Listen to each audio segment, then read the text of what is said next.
മഹാനായ അനസ് റളിയല്ലാഹു തആല അൻഹു ബഹുമാനപ്പെട്ടവർക്ക് അല്ലാഹു തആല ഒരുപാട് നിഅമത്ത് കൊടുത്തു. അല്ലാഹുമ്മ ബാരിക് ലഹു ഫീ മാലി വകസ്സിർ വലദ.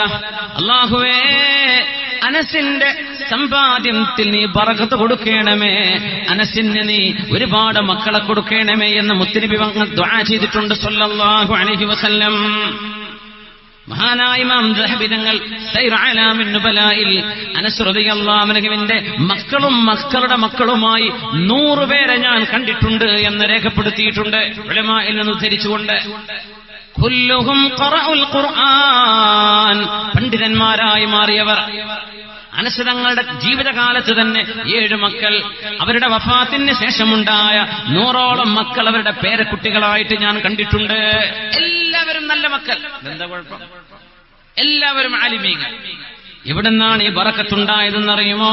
പ്രിയപ്പെട്ട ഉമ്മ അനസ് റളിയല്ലാഹു അൻഹുവിന്റെ ഉമ്മ റുമൈസ ബീവി അനസ് തങ്ങളെ വളർത്തിക്കൊണ്ടുവന്ന രീതിയാണ്. നൂഹ് നബിയുടെ മകൻ മോശമായി പോവാനുണ്ടായ കാരണം നൂഹ് നബിയുടെ ഭാര്യ ഈ മകന്റെ ഉമ്മ മോശപ്പെടുത്തിയതാണ്. താരതമ്യം ചെയ്യാം അങ്ങോട്ടും ഇങ്ങോട്ടും. ഇവിടെ നന്നായി, അവിടെ മോശപ്പെട്ടു. അനസ് തങ്ങളുടെ ഉമ്മ അവരുടെ ഭർത്താവ് ഇട്ടേച്ചു പോയതല്ല, ആള് കാഫിറായതാണ്. ഇസ്ലാം സ്വീകരിക്കാതെ വന്നപ്പോ എനിക്ക് നിങ്ങളെ പറ്റില്ലല്ലോ, ഞാനും നിങ്ങളും ഒരുമിച്ച് ജീവിക്കാൻ കഴിയില്ലല്ലോ എന്ന് പറഞ്ഞ് വേർപിരിഞ്ഞു. ആ സമയത്ത് കല്യാണം കഴിക്കാൻ ഒരുപാട് ആളുകൾ വിവാഹ ആലോചനയുമായി വന്നു. അതിൽ വന്നത് അബൂ തൽഹ റളിയല്ലാഹു അൻഹു ആണ്. അന്ന് അബൂ തൽഹ തങ്ങൾ മുസ്ലിമല്ല. റുമൈസ ബി എന്താ പറഞ്ഞെന്നറിയോ? അബൂ തൽഹ മിസ്ലുക ലാ യുറദ്ദു, നിങ്ങളെപ്പോലത്തെ ഒരു ചെറുപ്പക്കാരൻ എന്നെ വിവാഹം ചെയ്യാൻ വരുമ്പോൾ വേണ്ട എന്ന് പറയുന്നത് ശരിയല്ല. എന്നാലും അബൂ തൽഹ, നിങ്ങൾ മുസ്ലിമല്ലല്ലോ, അതുകൊണ്ട് നിങ്ങൾ എനിക്ക് സ്വീകരിക്കാൻ പാടില്ല. തിരിച്ചുപോയി. ഇന്നിപ്പോ എങ്ങനെ ഏത് ജാതിയാണെങ്കിലും ലവ് ഒക്കെ ഉണ്ടെങ്കിൽ പിന്നെ സോഫ്റ്റ് കോർണറൊക്കെ ഉണ്ടെങ്കിൽ പിന്നെ ഒന്ന് തന്നെ മതി. ഏത് ജാതിയും കുഴപ്പമില്ല, ഏത് കുരുത്തക്കേടുണ്ടെങ്കിലും കള്ളുടിയാനാണെങ്കിലും കുഴപ്പമില്ല, എന്നോട് സ്നേഹമുണ്ടല്ലോ. പെണ്ണുങ്ങളിപ്പോ അങ്ങനെ പറയാം. ആണുങ്ങൾ അങ്ങനെയുണ്ട്. കൂടെ പഠിക്കുന്നവർ ഏത് ജാതിയോട് ഏത് മതവിശ്വാസി അതൊന്നും കുഴപ്പമില്ല, ഞങ്ങൾ ഒരുമിച്ച് പഠിച്ചു, ഭയങ്കര സ്നേഹത്തിന്റെ അടുപ്പത്തിലാ, മംഗലാപുരത്ത് പഠിച്ചു, ഞങ്ങൾ കഫേകളിൽ പോകും, രാത്രി അതിനും കറങ്ങും, ഒരുമിച്ച് ഹോസ്റ്റലിൽ കഴിഞ്ഞു. കുറച്ചു കാലത്തൊരു ആവേശത്തിന് വേണ്ടി ജീവിതത്തിന്റെ സർവ്വ നന്മകളും കെടുത്തിക്കളയാണ് നമ്മൾ. അവിടെ അല്ലാഹുവിനെ ഓർമ്മല്ല, മാതാപിതാക്കളോടുള്ള ബഹുമാനമില്ല, അവരുടെ താല്പര്യത്തിനെതിരെ, ദീനിന്റെ താല്പര്യത്തിനെതിരെ, അള്ളാഹുവിനും റസൂലിനുമെതിരെ. എന്തിനാ നമ്മൾ ചെയ്യുന്നത്? മുസ്ലിമിന് മുസ്ലിമല്ലേ പറ്റുള്ളൂ.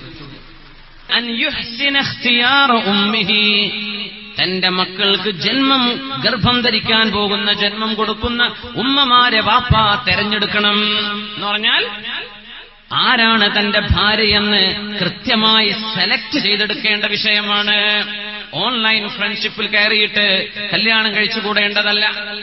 ആരാണ് തന്റെ ഭാര്യ, ആരായിരിക്കണം എന്റെ കുഞ്ഞിന്റെ ഉമ്മയാവേണ്ടത് എന്ന് വാപ്പ കല്യാണം കഴിക്കുന്ന സമയത്ത് ചെറുപ്പക്കാരൻ കൃത്യമായും ആലോചിച്ച് കൃത്യമായും തെരഞ്ഞെടുക്കേണ്ട വിഷയമാണ്. ധൃതി പിടിച്ച് ചെയ്യേണ്ട കാര്യമല്ലാതെ. فلا تكونوا ممن عرفت بالفسق والفجور, തിന്മ ചെയ്യുന്ന പെണ്ണായി പോവരുത്.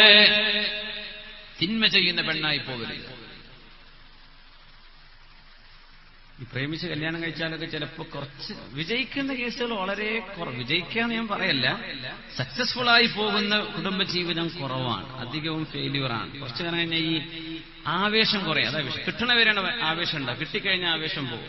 ഒരു iPhone 6 വാങ്ങണമെന്നൊക്കെ ആഗ്രഹിച്ചു നോക്കി, എന്തോ ഒരു രസമായിരിക്കും വാങ്ങണ മുമ്പ്. അത് കൈ കിട്ടി 1 മാസം കഴിഞ്ഞാൽ തീരും. ഇത്രേ ഉള്ളൂ. ഞാൻ വിചാരിച്ചു എന്തോ ഇനിയിപ്പോ 6+ എന്താ പറഞ്ഞതാണ്, ഇനി പ്ലസ് മതിയെന്ന് പറയും. മറ്റേതും എടുത്തു. ഈ പ്രേമ കല്യാണത്തിന്റെ അവസ്ഥ ഇതാണ്. അത് അച്ചീവ് ചെയ്യുന്നവരെ ഭയങ്കര ത്രില്ലിംഗ് ആയിരിക്കും. അവന്റെ ഉമ്മയും വാപ്പയും പറഞ്ഞിട്ടില്ല, അവന്റെ ഉമ്മയും വാപ്പയും അവന്റെ സുഹൃത്തുക്കളായിരിക്കും. ഒരു പറഞ്ഞത് അവൻ കേൾക്കാം. കുറച്ച് കഴിഞ്ഞാൽ ഈ ആവേശമൊക്കെ തീരും.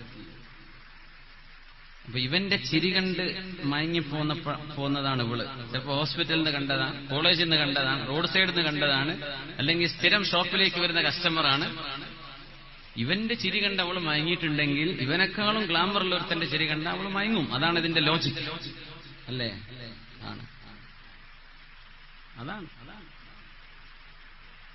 അത് ഇവന് തടയാൻ പറ്റൂല. നിങ്ങൾ എന്റെ ഒപ്പം അങ്ങനെയല്ല കൂടിയത് എന്നോട് പറയും, പിന്നെ മിണ്ടാൻ പറ്റൂല. അൻ യുഹ്സിന ഇഖ്തിയാറ ഉമ്മിഹി, ആരാണ് നിങ്ങളുടെ കുഞ്ഞുങ്ങൾക്ക് മാതാവാവേണ്ടതെന്ന് നിങ്ങൾ ചിന്തിച്ച് വളരെ കൃത്യമായി തിരഞ്ഞെടുക്കേണ്ട വിഷയമാണ്. ഒരു ബാപ്പ മക്കളോട് ചെയ്യേണ്ട ബാധ്യതയാണ് എന്ന് ഫാറൂഖ് റളിയല്ലാഹു അൻഹു. കുളിച്ചോട്ടൊക്കെ കുറച്ച് കുറഞ്ഞുകണോ, അല്ല കൂടിക്കണോ, എന്താ അവസ്ഥ? കുറച്ചൊക്കെ അല്ലാഹു ബോധം നമ്മുടെ ഉമ്മത്തിന് അല്ലാഹു തരട്ടെ.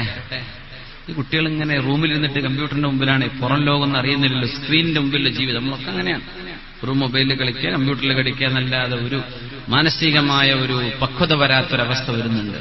ചാറ്റിങ്ങിലൂടെയാണ് മക്കള് ചീറ്റ് ചെയ്യപ്പെടുന്നത്. അല്ലാഹു തആല അവിടെ കാത്തുരക്ഷിക്കട്ടെ. ആമീൻ യാ റബ്ബൽ ആലമീൻ. അബൂ ത്വൽഹ, നിങ്ങളെപ്പോലെയുള്ള ഒരാൾ മുസ്ലിം ആവാതിരിക്കുന്നതിൽ എനിക്ക് അത്ഭുതമുണ്ട്. അബൂ ത്വൽഹ, നിങ്ങൾ മുസ്ലിമായാൽ നിങ്ങളുടെ ഇസ്ലാമായിരിക്കും എന്റെ മഹർ എന്ന് പറഞ്ഞു റുമൈസ്വ ബീവി റളിയല്ലാഹു അൻഹ. ഇസ്ലാമിന്റെ ആദ്യകാലാണിത്, മനസ്സിലാക്കണേ. അന്ന് ആളുകൾ ജാഹിലിയത്തിൽ നിന്ന് വരുന്നേ ഉള്ളൂ. ജാഹിലിയത്തിൽ നിന്ന് വരുന്ന കാലാണ്. ആ പേരും പറഞ്ഞിട്ട് ഞാനൊരുത്തിയെ മുസ്ലിമാക്കിയാ കുഴപ്പമില്ലല്ലോ എന്ന് പറഞ്ഞ് സ്നേഹിക്കാനും പ്രേമിക്കാനും ഒരുങ്ങണ്ട. മുത്തുനബിയുടെ കാലഘട്ടമാണിത്. ഇസ്ലാം വളർന്നു വരുന്നേ ഉള്ളൂ. അബൂ ത്വൽഹ റളിയല്ലാഹു അൻഹുവിനോട് പറഞ്ഞു, അബൂ ത്വൽഹ, നിങ്ങളുടെ കൈകൊണ്ട് പെയിന്റ് അടിച്ച്, നിങ്ങളുടെ കൈകൊണ്ട് നിങ്ങൾ മണ്ണുകൊണ്ട് ഉരുട്ടി ഉണ്ടാക്കിയ വിഗ്രഹത്തിന്റെ മുമ്പിൽ പോയി നിങ്ങളെപ്പോലെയുള്ള ബുദ്ധിയുള്ള ആളുകൾ ചെയ്യുന്നത് ശരിയാണോ അബൂ ത്വൽഹ? ഒന്ന് ചിന്തിക്കിൻ. ഈ വാക്കാ റുമൈസ ബീവി കൊടുത്തത്. അതാണ് അബൂ ത്വൽഹ തങ്ങൾ ചിന്തിക്കാൻ കാരണം. നിങ്ങൾ കൈകൊണ്ട് പെയിന്റ് അടിച്ച് കൊണ്ടുണ്ടാക്കി, നിങ്ങൾ തന്നെ ഇതിന് മുമ്പിൽ മാലിട്ട് കൊടുക്കുക, നിങ്ങൾ തന്നെ ഭക്ഷണം വെച്ചു കൊടുക്കുക. ഈ വിഗ്രഹങ്ങളെ നിങ്ങളുടെ മുമ്പിൽ തലകുനിക്കുന്നത് ബുദ്ധിയാണോ എന്ന് ഒന്ന് ചിന്തിക്കുന്ന അബൂ ത്വൽഹ.